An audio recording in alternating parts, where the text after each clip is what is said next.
G'day crew, I'm Oscar Pelazon and welcome to another episode of Tube Time Tuesday. Another cracking late autumn day here in Perth. Few little runners, few of the little groms going. I'm not going to school today, I'm going to have some fun time with Dad. But rather than me get out there, I'm going to spend some time in here. I got my fill yesterday, so I'm going to spend some time here. And I want to talk to you today about a newsletter that I read last week. It was from John Buchanan, the ex-Australian cricket coach, and arguably one of the most successful eras that we've had. And there was a concept that really struck with me, and it's this. There's a big difference between standards and benchmarks. Now, most businesses talk about standards. Very few define their benchmark, and the difference matters more than you think. So, if we break it down this way, a benchmark answers one simple question. What are we actually trying to be known for?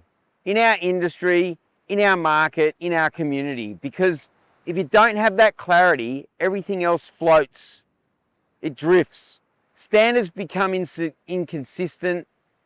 They depend on the manager, they depend on the team.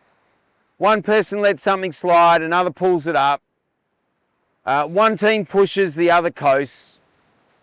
And you sit there as the business owner going, why is performance so inconsistent?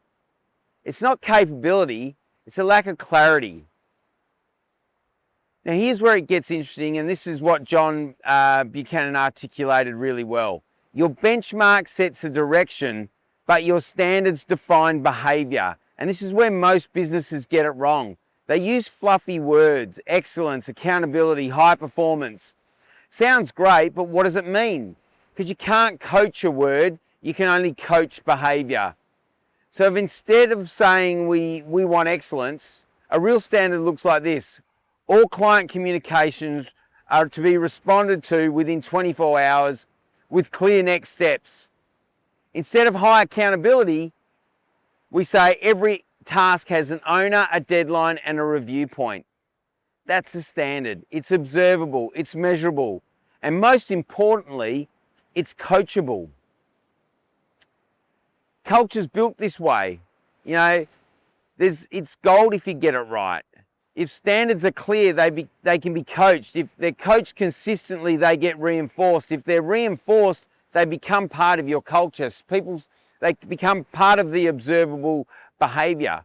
But none of that works if the benchmark isn't clear in the first place. So where it breaks down is three things I see all the time. And John Buchanan touched on this as well. First, aspirational language with no translation.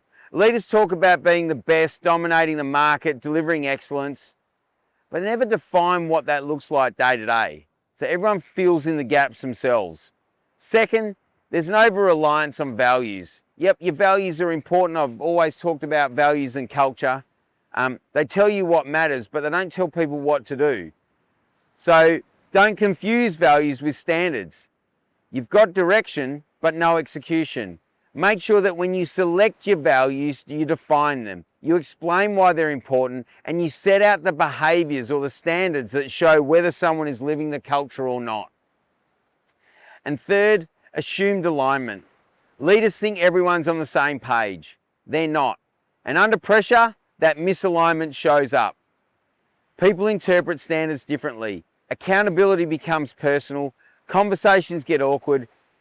And you think something's broken, but it was always there. Pressure just exposed it. So here's a simple test you can do. Grab your leadership team and ask them two questions. What benchmark are we trying to set in our industry? And what do our standards look like in our behaviour? Get them to answer independently. Then compare. If the answers are all over the place, you've got a clarity and an alignment problem. And that's where performance starts to drift. So your takeaway is don't aim for fluffy language, aim for precision. Ask yourself, if a new leader walked into your business, would they clearly understand what good looks like within 30 days, or would they be guessing?